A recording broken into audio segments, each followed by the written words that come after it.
Welcome to a special episode of Exploring Coaching, where we will be catching up with mental skills coach Daniel Stamp from Ultimate Performance, focusing on the impact coaches can have in the secondary school space.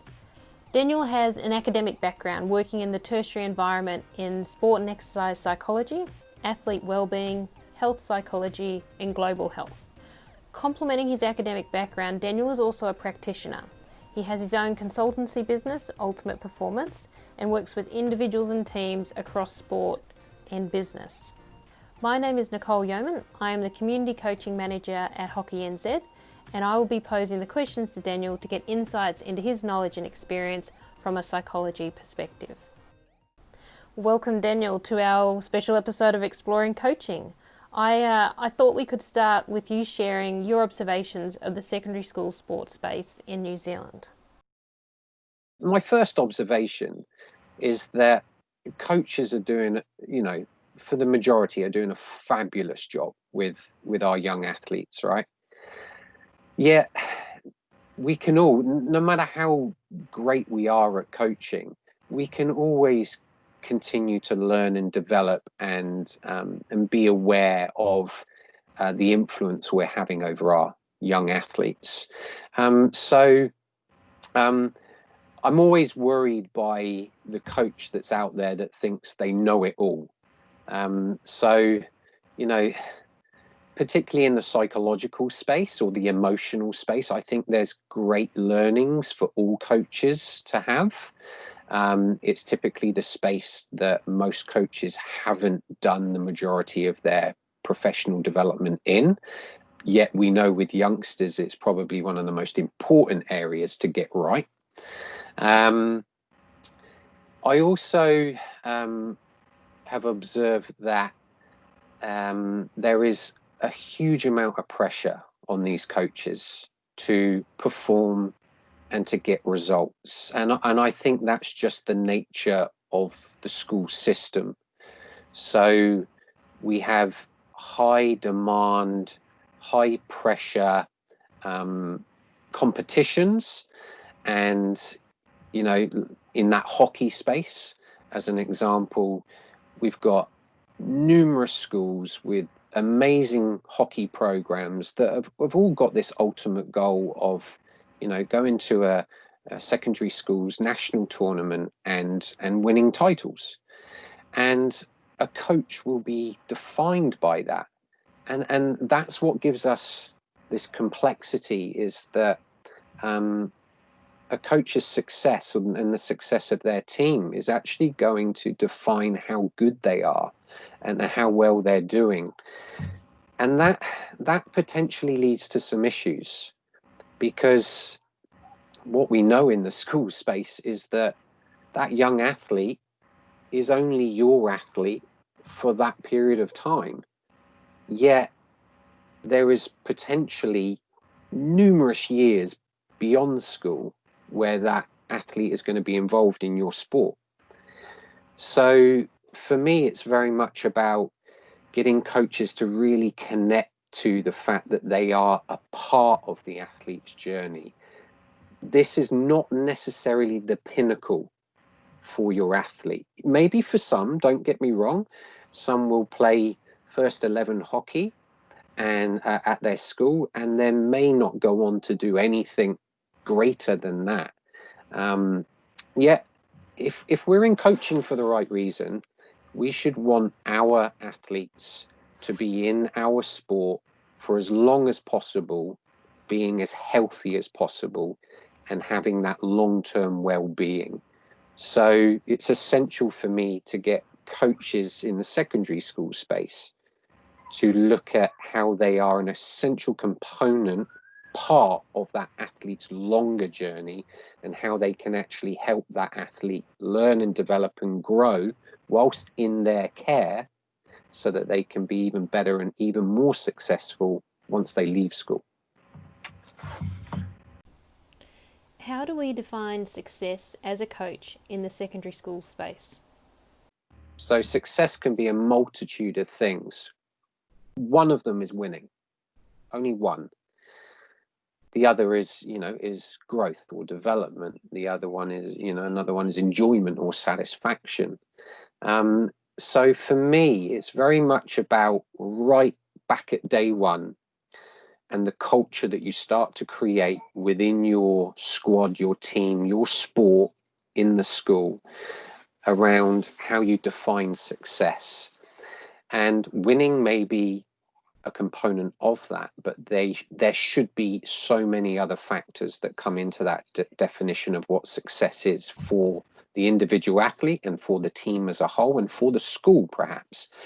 And everyone has to be on board with that.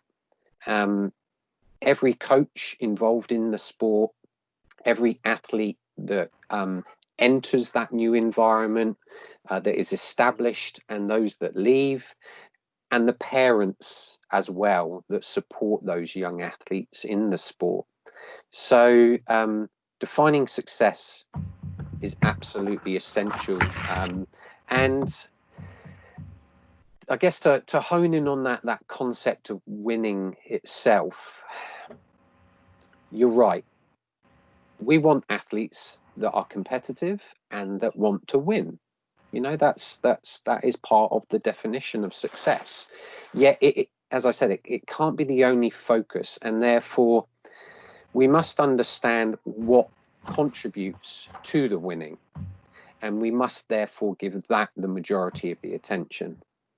So, we talk around this in sort of goal setting terms, and everyone will understand this, that we have outcome goals, which is the winning. But then we have the performance goals and the process goals that support them. And it's those areas that we have to give the attention to, because we know if the athlete can be predominantly focused on developing themselves, learning new skill sets, integrating mental skills into their prep and performance, taking care of their nutrition, going out and trying new skills, new tricks, if they can be working on their team cohesion so that they can communicate better with their teammates, all of these little parts that they're working on will contribute to that overall better performance of them individually. And if we've got everyone in the team doing that, guess what is likely to happen? They are likely as a team to perform really well, which is likely actually to be a win. What are the potential impacts of being outcome focused and focusing on winning? So if we strip it back to the simple relationships we see, if we have an athlete, a team, a coach who is really focused on winning, what that does when the winning isn't happening is it really impacts that individual athlete in their analysis and reflection of their mistakes. So if we're really outcome winning focused and we lose the game, an athlete will immediately start to think, what was my contribution to that loss? Was it that mistake I made? And if we get a young athlete into that mindset of worrying about mistakes, we're in a bad place, because then an athlete won't want to try or do some of the simple things sometimes that potentially can lead to mistakes. So they'll actually go backwards in their development and learning, purely to avoid making mistakes. Again, if we have a focus on a winning outcome, and the losing is happening, and the athlete therefore is scared of making mistakes, then we get into this emotional turmoil as well, when we now start to breed things like shame and embarrassment in these young people, where they don't want to own up to their mistakes if they've made one. And then we get into that dilemma around young people taking accountability or responsibility for something they've done. The fact is, Nicole, is that everyone makes mistakes, and it's okay to make mistakes if we can learn from them. Everyone knows that failure is the best teacher, as long as we learn and grow and develop from them. So we have to, as coaches, be really open and accepting of mistakes, and to not, drill into an athlete when they've made a mistake that how bad that was and how much that may have let down the team, or how that mistake led to the overall loss of the team. Unless, there's a little small print caveat here, where if you are a coach that is really focused on the processes and the performance of the individuals, so that they are always looking at their own individual skill set and what they've done to contribute to a game, then it's actually much easier to attend to the mistakes, because the young athlete realizes that, oh, well, I did do this little thing wrong, and actually I can work on that and improve on that. But that's part of our culture, that we are process and performance focused. Whereas if you've got a coach that's just all about the winning, and the winning's really important, as soon as mistakes happen, you're not going to get that dialogue and delving into little mistakes, because an athlete won't want to own up to that they made a mistake that led to the loss of the team. How can a coach create a learning opportunity from mistakes? So, for coaches, we can go down to some of the basics of language that's used and the behaviours that they portray, whether that be in the coaching, training, practice environments, or whether it be on the sideline during a game. We've got to always continually be working on our self-awareness as coaches, around what we say and how we say it, or the body language that we use towards our players. I'll tell you one thing: no young athlete likes to be reminded in the middle of a game that they've made a mistake. They will know they've made a mistake. So as a coach on the sideline, the thing you should avoid is shouting out how disappointed you are to an athlete that mistake occurred. They know, all right? And actually, it's not just about coaches, that awareness around teammates as well. I think if peers are critical of a teammate around making a mistake in the heat of the moment, it's really, really damaging. All right. Of course, there are really, really useful opportunities to talk about mistakes, and that might be breaks in play, that might be the half times, but ideally, it's at full time, and it's when you have those sessions to break down, reflect, and analyze performance. They're the times to delve into mistakes that need attention, as mistakes do. Athletes have to be helped and supported around errors they may have made that might have contributed to a poor performance in some way.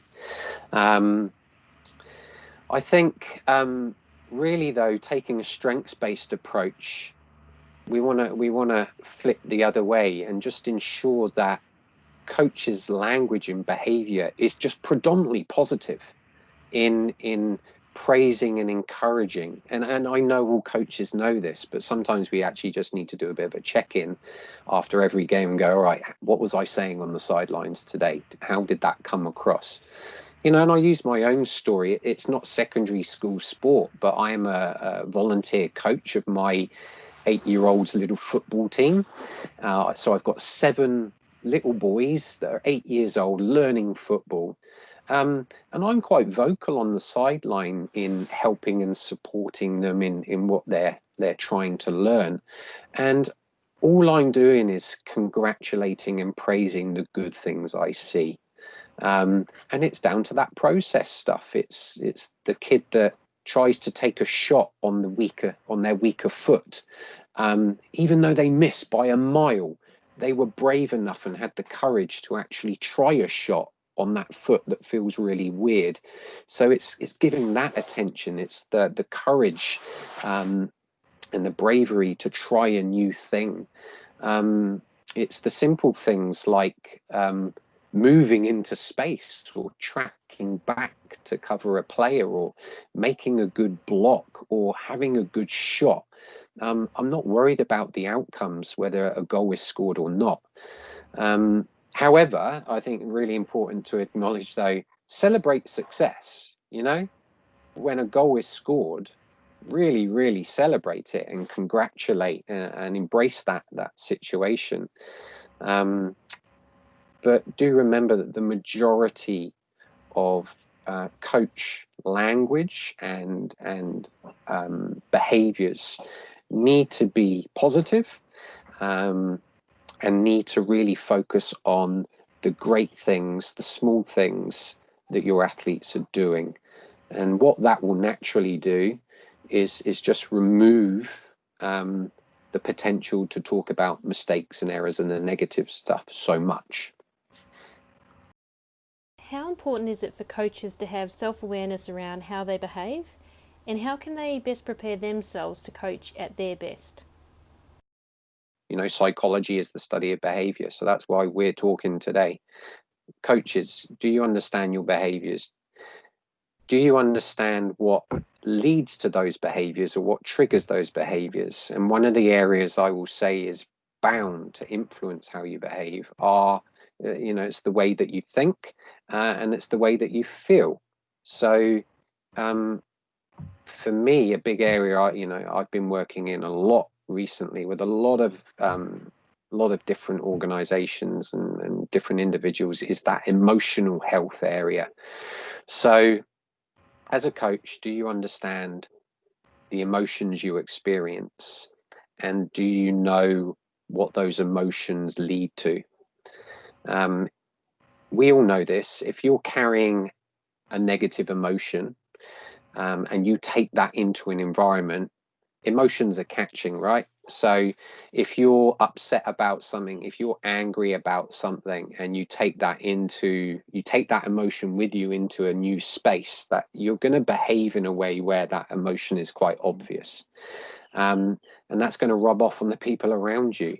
So coaches have to try and do a very good job of knowing how they feel, and sometimes we've got to park some of those emotions when we go into our training environments. We might have had some upsetting news or a disappointment in some way, but we've got to go in there with a smile on our face, a positive attitude, being upbeat, and just allow all that positivity to flow out, because our young people particularly pick up on that type of stuff. That also, it also leads into a more serious area where, again, this is around coaches taking care of yourself first. You can only do a good coaching job if you're actually well yourself. So emotional health, but also your mental health. Knowing how much you're doing, understanding your workloads, have you got the balance right so that you can give good time to your athletes in your sport environments, and that you're never with your school athletes in your environments wishing you weren't there, or not having the energy to give it everything you need to give it. And sometimes, as I said, that means actually taking a look at our whole life and our whole work life balance, and where we're putting our energy. So please, coaches, first of all, start with yourselves, and take care of yourselves, knowing that if you're in a good place, then when you go into your environments with your athletes, that will just help the interactions and the cohesion of what's going on in that space. And then it's, the very specific advice for coaches is to think about what it is you're trying to achieve with these youngsters that you have with you. Always reminding yourself about that definition of success that hopefully you defined right back at the start, and knowing that every training session, every interaction with every athlete should be trying to work on that that success, whatever it may be in the multitudes of ways that you have defined success. What is your advice for coaches working in the secondary school space? If we can develop young people who have self-esteem, that believe in themselves, that have this confidence to go out there in the world and do great things, whatever it is they choose to do, then we've done a great job. And we have to remember that sport, particularly in New Zealand, is a very powerful vehicle for youth development. So we have a responsibility as coaches, and they say after mum and dad and close family, coach and teacher at school are the next most important people in these young people's lives. There'll be coaches out there that, for some young athletes are so important. They want to please you. They want to impress you. They just want to do great things for you, coach, in your environment. They look up to you. You're a role model. So the more that you can do to help that young person better themselves in any way is essential. And that's why I do what I do. That's why I work with young athletes specifically in the mental skills performance psychology space, because I want them to develop and learn and grow as young people so they can go out into the world and be a success. Thank you, Daniel, for taking the time to share your knowledge and experience with our coaches. We hope everyone has enjoyed listening to this special episode of Exploring Coaching, and I would encourage you to identify a couple of key takeaways to implement into your coaching. If you would like to explore this area further, then check out Daniel at ultimateperformance.co.nz. He's also on Facebook and Instagram. And don't forget, if you want to find more coaching resources, you can head over to the Community Coaching Resource Hub. Just follow the links on the Hockey NZ website.